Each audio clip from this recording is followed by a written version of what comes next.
રાજકોટ પોલીસના ટ્રાફિક શાખાને અચાનક શું ભૂત ચડ્યું કે રાજકોટની ચારે બાજુ જાણે ટ્રાફિક પોલીસની કિલ્લેબંધી હોય। રાજકોટ શહેરની અંદર શેરી ગલીઓમાં ટ્રાફિકના ટીઆરબી જવાનોના મોટા ફોર્સ સાથે ટોળાઓ ઉભા હોય અને વાહન ચાલકોને કંઈક ને કંઈક બાને એમને દંડ વસૂલાત કરે છે।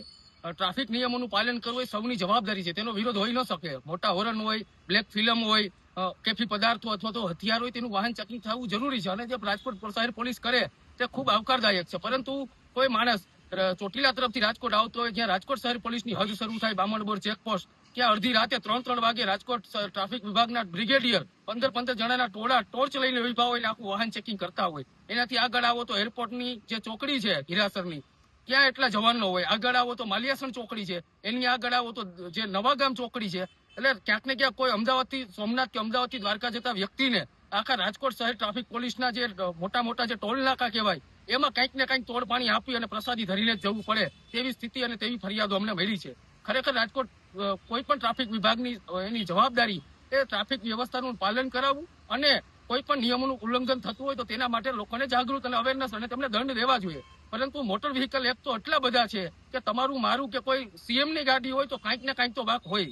ખરેખર રાજકોટમાં 150 ફૂટ રીંગથોડી માંડી અને અનેક જગ્યાઓએ દરરોજ હરરોજ ટ્રાફિક થાય, ત્યાં ટીઆરબી જવાનો હોતાય નથી ને હોય તો ટેસડા કરતા હોય। પરંતુ જ્યાં કોઈ જરૂરિયાત નથી ત્યાં 15 ટીઆરબી દિવસ રાત આ મેટોડા જાવ તો ત્યાં કટારિયા ચોકડીની આગળ, કોરાડ ચોક પાસે, માધાપર ચોકડી પાસે, શહેરની અંદર અડધી રાત્રે કેકેવી હોલ, કોટેજા ચોક, કિસાનપરાએ 15 ટીઆરબી નું શું કામ હોય?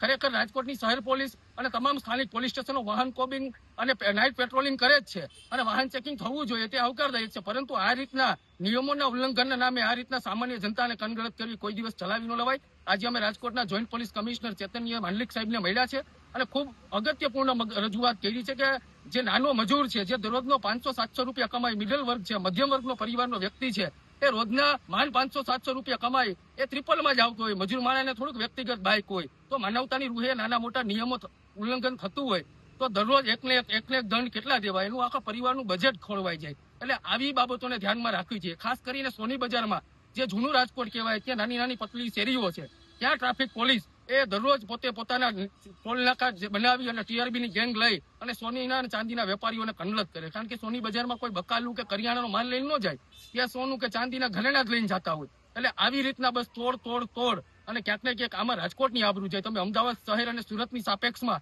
રાજકોટ ટ્રાફિક વિભાગનું જે સામાન્ય બહારના જિલ્લાઓના બહારના યાત્રાળુઓને જે રીતના ત્રાસ અને તોડ કરે છે એ ખૂબ જ શરમજનક અને રાજકોટની આબરૂ ઉપર ક્યાંક ને ક્યાંક એ લોકો ધૂળ પાણી કરી રહ્યા છે। અમે જોઈન્ટ પોલીસ કમિશનર સાહેબને ખૂબ ગંભીરતાપૂર્વક રજૂઆત કરી છે અને તમને અમને પોઝિટિવલી રીતના જવાબ આપ્યો છે કે ખરેખર આવી રીતના હોય તો અમને પુરાવા આપો। અમે તમામ વિડીયો રૂપી પુરાવા રાજકોટના ટ્રાફિક બ્રિગેડિયર અને ટ્રાફિક પોલીસનો જે ત્રાસ છે, અડધી રાતે 3 વાગે કોઈ ટ્રાફિકનો કોઈ પોઈન્ટ નથી હોતો, ત્યાં તમારા જવાનો બેફામ તોડ પાણી કરી રહ્યા છે। જ્યાં 1-2 ટીઆરબીની જરૂર નથી ત્યાં 20-20 ટીઆરબીઓ એરપોર્ટે અને બામણબોર ચોકીએ કરી રહ્યા છે।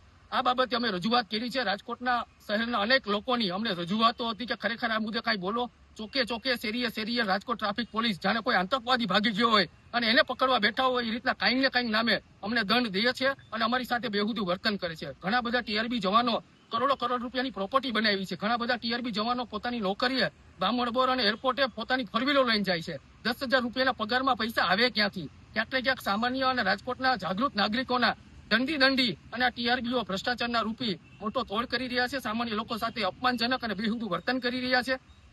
આ તમામ બંધ કરવા માટે કોંગ્રેસ આજે મેદાને આવ્યું છે અને આવનારા 10 દિવસની અંદર આ સિસ્ટમ, આ તોડ પાણી બંધ નહીં થાય તો અમે એક મોટું જન આંદોલન છેડવાના અને સ્ટેપ બાય સ્ટેપ અમે પ્રદેશના નેતાઓથી માંડી સહી ઝુંબેશ કરશું અને ધરણા કાર્યક્રમ કરવાના છે।